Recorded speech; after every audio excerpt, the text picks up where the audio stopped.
The lamp was still on when I woke up.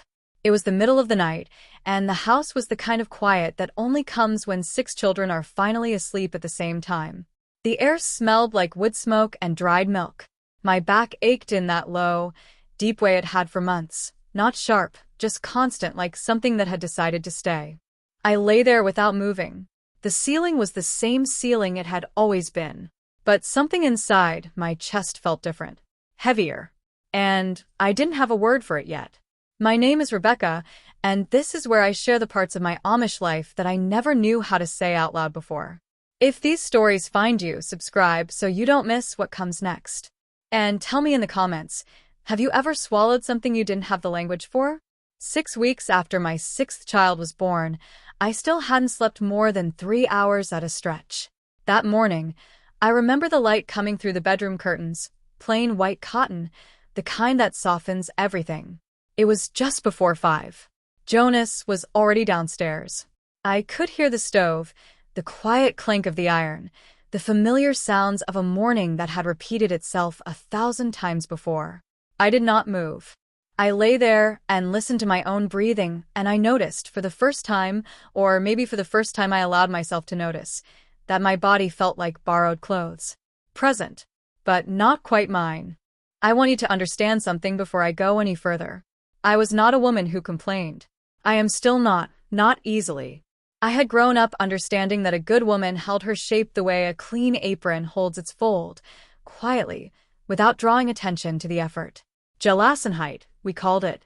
Yielding. Surrender to God, to community, to the order of things. It was not something I was told to perform. It lived inside me. It was the first language I ever learned before I had words for anything else. And for most of my life, it felt like peace. It felt like home.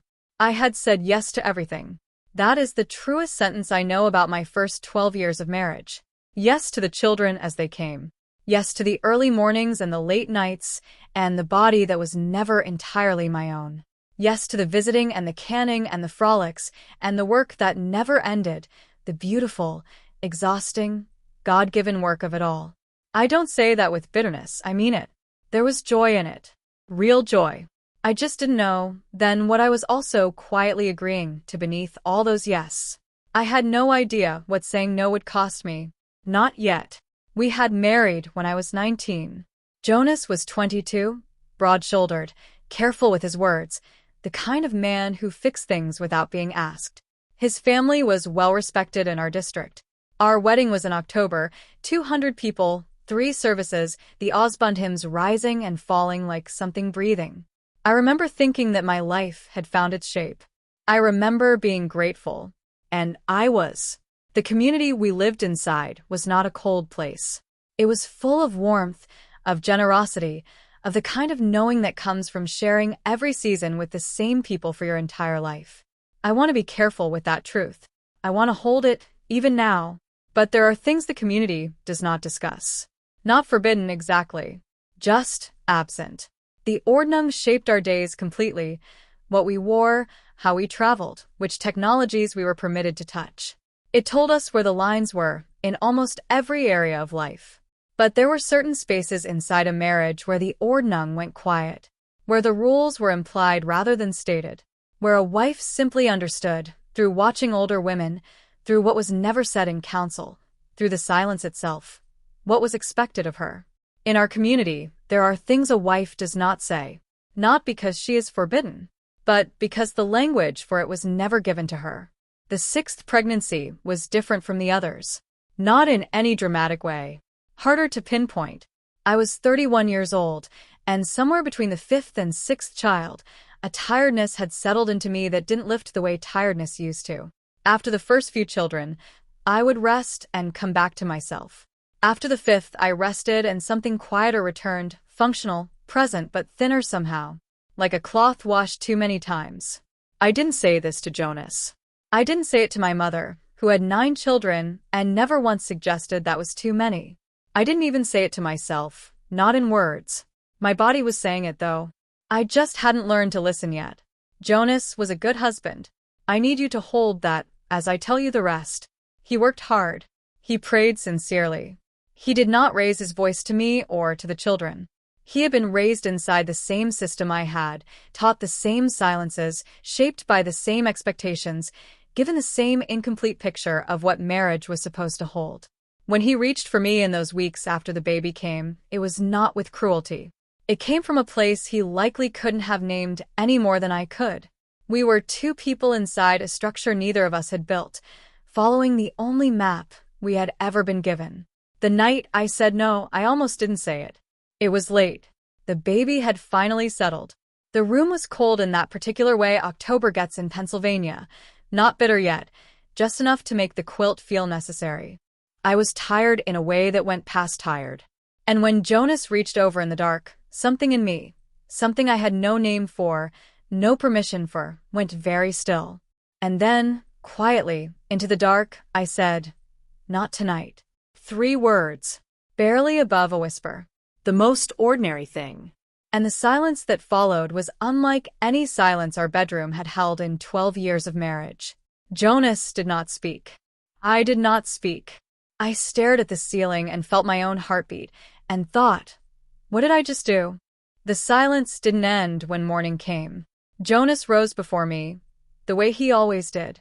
I heard the same sounds, the stove, the boots, the door. But something in the texture of the house had changed, the way a room feels different after a window breaks even after you've swept up every piece of glass. He was not cruel. He did not say a hard word to me that day, or the day after. But he was distant in a way that felt like weather, not a storm, just a cold front that settled in and stayed. He passed me the bread at supper without meeting my eyes. He answered the children warmly. He answered me in fewer words than usual. I told myself it would pass. I told myself I had imagined the shift. I had not. By the end of that first week, I had already begun to wonder if I had done something wrong. Not in a sharp, accusatory way, more like a quiet question that followed me through the kitchen, through the laundry, through the baby's feeding. Was I wrong to say it? Was there something in the Ordnung I had misread, some understanding every other wife carried that I had somehow missed? I searched back through everything I had ever been taught, by my mother, by the older women at church, by the gentle, careful counsel that passed between women at frolics, and I found nothing that had ever prepared me for this. No map, no language, just the assumption, solid as the floorboards beneath my feet, that a wife's body was a thing offered freely and received without question. It was Sister Marta who came first, the deacon's wife. She appeared on a Tuesday, the way women in our district appeared, without announcement, carrying something useful, a jar of preserves, a loaf of bread still warm. She sat at my kitchen table and asked about the baby, about the older children, about how I was managing. The conversation was warm, Ordinary. but somewhere inside it, woven through her words like a thread you only see if you hold the fabric at a certain angle, there were small reminders. About the blessing of a willing heart. About how a husband's peace was a family's peace. About what it meant to be a helpmeet in the truest sense. She never said my name in the same sentence as any of it. She didn't need to. I want to tell you about my friend Anna because her story belongs inside this one. Anna was 34, 3 years older than me, with 7 children and a laugh that could fill a room. We had been close since girlhood. She had never spoken to me about her marriage in any direct way. None of us did, really. But after Sister Marta's visit, I found myself watching Anna differently, remembering a day, maybe 4 years earlier, when something had passed across her face during a frolic, a shadow, brief and quickly covered, the way you close a cupboard before anyone sees what's inside. I had not understood it then. I was beginning to understand it now. I asked her about it, eventually. Not directly, we didn't have that language either.